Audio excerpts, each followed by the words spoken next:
আপনি যার বিরুদ্ধে লড়াই করছেন সেই অদিতি মুন্সি একজন সুনামধন্য শিল্পী এবং শোনা যায় যে রাজারহাটবাসী তাকে অত্যন্ত ভালোবাসে, স্নেহ করে। Aditi Munshi is nothing but a rubber stamp. এলাকার অন্যতম পলিটিক্যাল ভিকটিমের নাম হচ্ছে Aditi Munshi. Why I am saying so, অদিতি মুন্সির মুখোশ সামনে রাখা হয়, পিছন থেকে মুখ দেবরাজ চক্রবর্তী যাবতীয় দুর্নীতি করে বেড়ায়। এটা একজন মানুষের বাড়ি, ভাবতে পারেন? কি মনে হচ্ছে এই এলাকায় দাঁড়িয়ে কি হবে, কি হতে পারে প্রত্যাশা? পুরো পশ্চিমবঙ্গের মানুষ পরিবর্তন চায়। রাজারহাট গোপালপুরেও পদ্ম ফুটবে। বিরোধীরা বলছে যে আপনারা শুধুমাত্র মন্দির মসজিদ ইস্যু নিয়েই সরব হচ্ছেন, সেটাই আপনাদের রাজনীতির একমাত্র বিষয়। যে রাতের বেলা এখানে কোনো মহিলা, আমার বোন, আমার বাড়ির কেউ বা আশেপাশে ঠিক ভিআইপি রোডটা পার করে ওই কৈখালির ওই গলিটা দিয়ে যেতে পারে না, এটা তো ফ্যাক্ট। তো এখানে মন্দির মসজিদের রাজনীতি নয়, সুরক্ষার ব্যাপার। আপনি বলেছেন যে বাংলাদেশি রোহিঙ্গাদের কথা, তাদেরকে কি খুঁজে পাওয়া গিয়েছে? হাকিমপুর দিয়ে যারা পালিয়েছে তারা কারা? সিটি সেন্টার 2 এর পিছনে যারা থাকতো যে বস্তিগুলো ফাঁকা হয়ে গেছে তারা কারা? বিমাননগরে যারা থাকতো তারা কারা? বহু হিন্দু ভোটারদের নামও এলাকায় বাদ গিয়েছে, সেক্ষেত্রে আপনাদের ভোট সংখ্যা কমবে না? বহু হিন্দু ভোটারের নাম বাদ গেছে, তাদের জন্য ব্যবস্থা করা হয়েছে, তারা ফর্ম 6 অ্যাপ্লাই করেছে। যেরকম মমতা বন্দ্যোপাধ্যায় সহ অভিষেক বন্দ্যোপাধ্যায় তাদেরকে বলতে শোনা যাচ্ছে যে সমস্ত বিধানসভা কেন্দ্রে প্রার্থী শুধুমাত্র মমতা বন্দ্যোপাধ্যায়। আপনি কি বলবেন যে আপনাদের যারা প্রার্থী সবাই নরেন্দ্র মোদী? না তো, তাহলে আমাদের প্রার্থী হচ্ছে পদ্মফুল। অভিজিৎ গঙ্গোপাধ্যায় তিনি জেতার পরে আমরা দেখেছি যে বহু এমপি তারা কিন্তু তৃণমূলের ক্ষেত্রে, আমি বলি যে তারা আসছে, নিজেদের ফেস দেখাচ্ছে, প্রচারের ক্ষেত্রে সহযোগিতা করছে, কিন্তু অভিজিৎ গঙ্গোপাধ্যায়কে কেন দেখা যাচ্ছে না, এই প্রশ্ন উঠছে। নমিনেশনের পর থেকে তিনি নিশ্চয়ই নামবেন। উনি একটু অসুস্থ আছেন, সুস্থ হয়ে তিনি নামবেন। আজ টাইমস নাও খবরের মুখোমুখি রাজারহাট গোপালপুর কেন্দ্রের বিজেপি প্রার্থী তরুণজ্যোতি তিওয়ারি। নমস্কার দাদা। প্রথমেই যে প্রশ্ন যে আপনি যার বিরুদ্ধে লড়াই করছেন সেই অদিতি মুন্সি একজন সুনামধন্য শিল্পী এবং শোনা যায় যে রাজারহাটবাসী তাকে অত্যন্ত ভালোবাসে, স্নেহ করে। First thing, get your self corrected. Aditi Munshi is nothing but a rubber stamp. উনি অত্যন্ত ভালো গায়িকা, একজন ভদ্র মহিলা, সম্প্রতি মা হয়েছেন। তাকে আমার তরফ থেকে শুভেচ্ছা এবং অভিনন্দন। এলাকার অন্যতম পলিটিক্যাল ভিকটিমের নাম হচ্ছে অদিতি মুন্সি।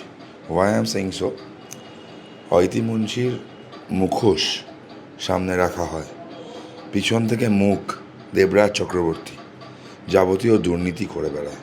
পঞ্চায়েত ওয়েব সিরিজ ছিল, মনে আছে? ছিল হচ্ছে প্রধানপতি, তো এখানে আছে সেরকম এমএলএ পতি। এমএলএ পতি যাবতীয় কাজগুলো করে। অদিতি মুন্সিকে এলাকার মানুষ দেখতে পায় না। সাধারণ মানুষ দেবরাজের অত্যাচারটা জানে, সিন্ডিকেট জানে। আপনি ভাবতে পারবেন, মানে বিভিন্ন জায়গায় বাড়িগুলো হয়েছে, রাস্তা তৈরি হয়েছে, বাড়িগুলো নিচু হয়ে গেছে, তার পিছনে গেম প্ল্যান আছে। বাড়ির মধ্যে জল ঢুকবে, বাড়িওয়ালা বাধ্য হবে বাড়ি বেচে দিতে, সেখানে উঠবে ফ্ল্যাট। খালের ওপর বাড়ি হয়ে যাচ্ছে, মানে খালের ওপর দেবরাজের মতে বাড়ি হয়ে যাচ্ছে। বলবো এটা একটু জুম করে দেখাতে, এক ভয়ঙ্কর অভিযোগ। খালের ওপর বাড়ি তৈরি হচ্ছে প্রত্যেকটা জায়গায়। যদি আপনি দেখেন, বিভিন্ন জায়গায় জল জমা একটা কমন সিন হয়ে দাঁড়িয়েছে, নিকাশি ব্যবস্থা নেই। এটা একজন মানুষের বাড়ি, ভাবতে পারেন? এটা মানুষের বাড়ি, 6 নম্বর ওয়ার্ডে। তো অবস্থা হয়ে গেছে, বাগজোলা খাল সংস্কারের কথা ছিল, হয়নি। সিন্ডিকেট রাজ বেড়ে গেছে, কমেনি। স্কোয়ার ফিট হিসাবে টাকা তোলা এখানেও হয়। তো আপনার মনে হয় এই এলাকার মানুষ ভালোবাসে? আমি আবার বলছি, Aditi Munshi just a rubber stamp. উনি মুখোশ, আসল মুখটাকে ওইখানকার মানুষ দেখেছে, জানে। আর আপনাকে আরেকটা কথা বলার, ভাবুন তো, মানে why Devraj is not contesting election, MLA election? কারণ কাউন্সিলর ইলেকশনে পুলিশের হেল্প নিয়ে গুন্ডাগিরি করে জিততে পারবে, তাও একটা ওয়ার্ড থেকে। বিধানসভা নির্বাচনে ওর মুখ নিয়ে মানুষের কাছেও যেতে পারবে না। এর জন্য ওটা মুখোশ দরকার ছিল। অদিতি মুন্সি হলো সেই মুখোশটা। আপনার প্রচার যে কীরকম চলছে সেটা আপনার গলার স্বর শুনেই বোঝা যাচ্ছে, মানুষের কাছে আপনি পৌঁছচ্ছেন। এবং আমি এখন কথা বলে আমি বুঝতে পারছি যে সকাল থেকে ভীষণ ক্লান্ত। কি মনে হচ্ছে এই এলাকায় দাঁড়িয়ে কি হবে, কি হতে পারে প্রত্যাশা? পুরো পশ্চিমবঙ্গের মানুষ পরিবর্তন চায়। রাজারহাট গোপালপুরেও পদ্ম ফুটবে। চারিদিকে জল জমিয়ে পা কেমন ছড়িয়েছে, পদ্ম ফোটাটা খালি সময়ের অপেক্ষা। আবার বলছি, অদিতি মুন্সি সম্পর্কে কোনো বক্তব্য নেই। আইনসভা, বিধানসভা, আইনসভায় মানুষের কথা হবে, মানুষের স্বার্থের কথা হবে, সেগুলো তিনি বলেন না। তার লোকজন ঘুরে বেড়ায়, তাকে মুখোশ হিসাবে ব্যবহার করে এবং যাবতীয় দুর্নীতি চালায়। পুকুরগুলো সব ভরাট হয়ে গেল, নিকাশি ব্যবস্থা বলে কিছু থাকলো না, এবং চাকরি বিক্রি। আপনারা জানবেন দুটো অ্যাসপেক্ট। 2021 পোস্টপোল ভায়োলেন্সে দেবরাজ হচ্ছে ওয়ান অফ দ্য অ্যাকিউজড। কী হয়েছিল, আমাদের এক কার্যকর্তা প্রসেনজিৎকে মেরে ফেলা হয়েছিল। মেরে ফেলার পর তার মা লড়াই করছিল ওই সময়, অভিযোগ করে, সিবিআই ইনভেস্টিগেশন শুরু হয়। তার মা যায় ভ্যাকসিন নিতে, কোভিড সময় ভ্যাকসিন নিতে। তো ভ্যাকসিন নেওয়ার সময় বাঁচবে বলে, ছেলে হারানোর পর বাঁচবে বলে ভ্যাকসিন নিতে যায়নি, কিন্তু তার বাবা হচ্ছে মানে ফিজিক্যালি প্যারালাইজড, ছেলেটার বাবা। তো বাবাটা যাতে খেয়াল রাখতে পারে, কাছে যেতে পারে, জন্য ভ্যাকসিন নিতে গেছিলেন। তাকে ভ্যাকসিনের ওখান থেকে মানে ধাক্কা মেরে বের করে দেওয়া হয়েছিল, ভ্যাকসিন পর্যন্ত নিতে দেওয়া হয়নি। তারা বলছিল, দিদির ভ্যাকসিন আমার নামে অভিযোগ করে আবার ভ্যাকসিন নিতে এসেছিস। তো ভ্যাকসিন তো কেন্দ্র সরকার পাঠিয়েছিল, মানুষের জন্য পাঠিয়েছিল। এখানে সেটা নিয়েও রাজনীতি হয়েছে। চাকরি বিক্রির কথা যদি আমি বলি, 2015 সালে দেবরাজ চক্রবর্তী একবার জেলে গেছিলো পূর্ণেন্দু বসুর অভিযোগে, যে চাকরি চুরি করছে, অফিসে গোলমাল করছে, জেল ছিল। তখন কংগ্রেস জয়েন করলো, জিতলো, আবার তৃণমূলে গেল। চাকরি চুরির ব্যাপারটা তিনি হাত পা গিয়েছেন ছোটো থেকেই। পরবর্তীকালে এগিয়েছে টাইম, এগোনোর পর 2021 পরবর্তীকালে যে ইনভেস্টিগেশন সামনেগুলো আসলো, 2023-এ কলকাতা হাইকোর্টের রিপোর্ট ফাইল করলো সিবিআই, 23 কি 24-এ রিপোর্টে নর্থ 24 পরগনায় চাকরি বিক্রির এজেন্ট হিসাবে নাম থাকলো দেবরাজ চক্রবর্তীর। হাইকোর্টের রিপোর্ট জমা আছে জাস্টিস অমৃতা সিনহার এজলাসে। তো হিসাবটা হচ্ছে, মানুষ এই দুর্নীতিবাজগুলোকে আর চায় না। মানুষ উন্নয়ন চায়, স্বাস্থ্য পরিষেবা ঠিকঠাক চায়। এই এলাকায় ডেঙ্গু একটা কমন সিন, প্রত্যেক বছর এখানে ডেঙ্গু হয়, কারণ নিকাশি ব্যবস্থা নেই, জমা জল থাকে, মশার লার্ভা ঘুরে বেড়ায়। তো মানুষ এগুলো থেকে রেহাই চায়, মুক্তি চায়। কারো যদি কীর্তন শুনতে হয়, ইউটিউবে সে শুনে নেবে, বিধানসভাটা কীর্তন করার জায়গা নয়। বিরোধীরা বলছে যে আপনারা শুধুমাত্র মন্দির মসজিদ ইস্যু নিয়েই সরব হচ্ছেন, সেটাই আপনাদের রাজনীতির একমাত্র বিষয়। আপনারা তাদের উদ্দেশ্যে কি বলবেন? আপনাকে এতক্ষণ পর্যন্ত আমি যেগুলো বললাম, তার মধ্যে মন্দির বা মসজিদের কথা কি ছিল?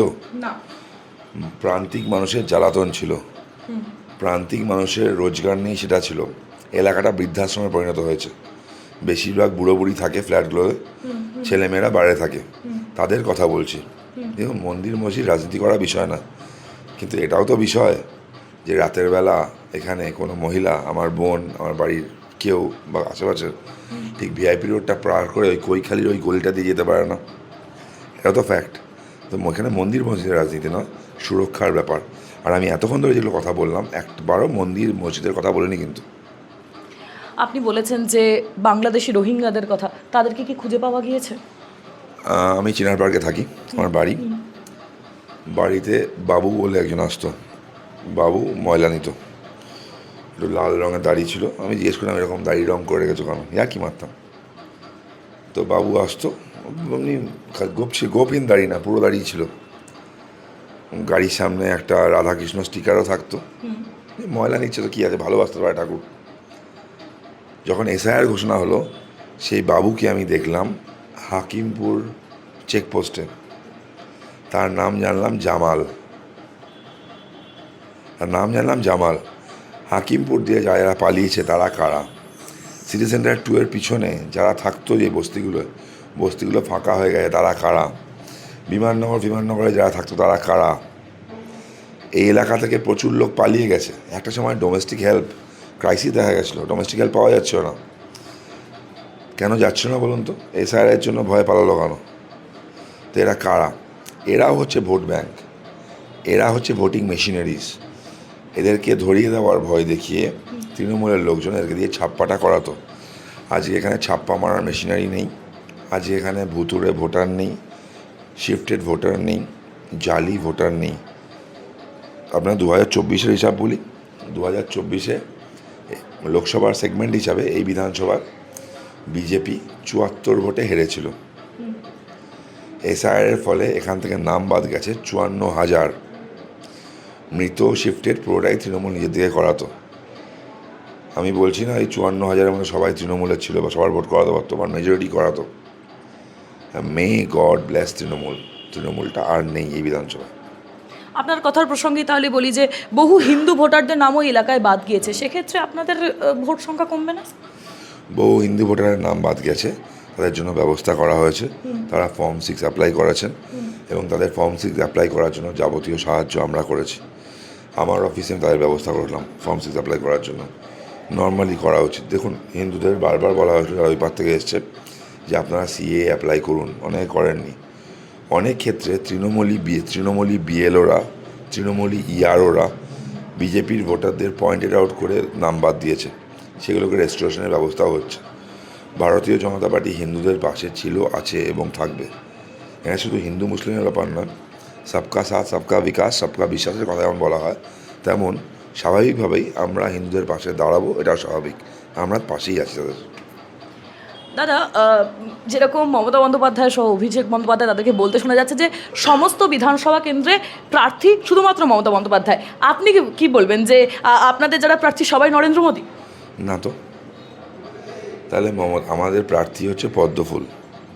দেশের প্রধানমন্ত্রী যখন প্রার্থী হয় আমাদের মাননীয় নরেন্দ্র মোদী মহাশয়, তখন পদ্মফুল। দলের সবাই কার্যকর্তা, আমার দলের প্রধানমন্ত্রীও দলের একজন কার্যকর্তা।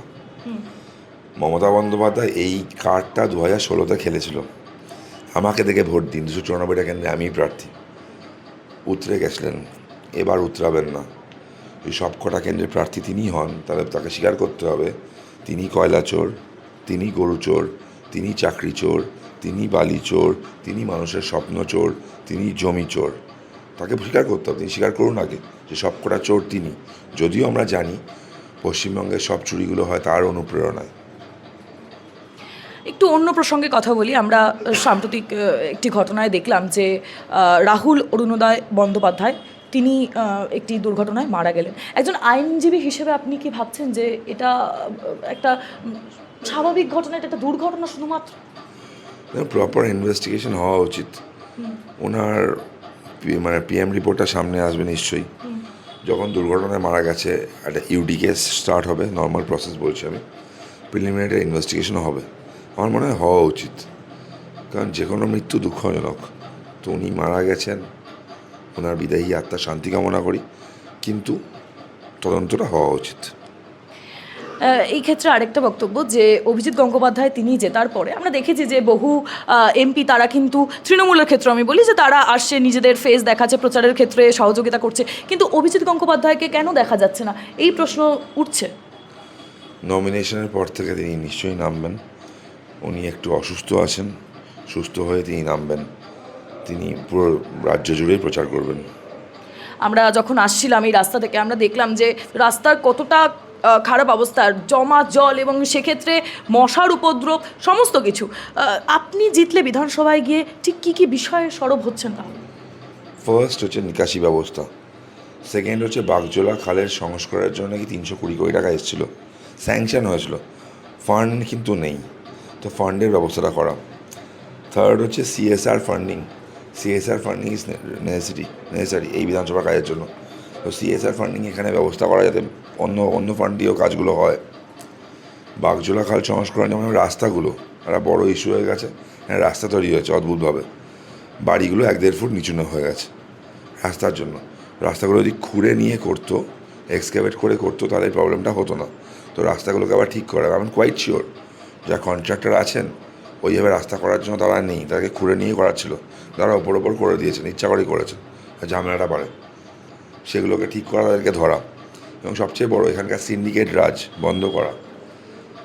মানুষদের চাকরি পরীক্ষায় বসার প্রিপারেশনের জন্য ফ্রি কোচিং সেন্টার চালু করা, উইকলি 2টো মেডিকেল হেলথ ক্যাম্প, কারণ এখানে সরকারি হাসপাতাল নেই, স্বাস্থ্যকেন্দ্র আছে কিছু, সেগুলো একই অবস্থা। লিগ্যাল এটা বড় খরচা হয়, তো উইকলি 2বার ফ্রি লিগ্যাল এইড ক্যাম্প, যাদের কেউ লিগ্যাল পরামর্শ নিতে পারে, তো ব্যবস্থা করা। আপাতত এইগুলো, আর প্লাস স্টেট বিজেপির বেশ কিছু প্রমিস আছে, সেগুলো কার্যকর হবে। ধন্যবাদ দাদা। ক্যামেরায় বিথিকার সঙ্গে অনুষ্কা, টাইমস নাও খবর, কলকাতা।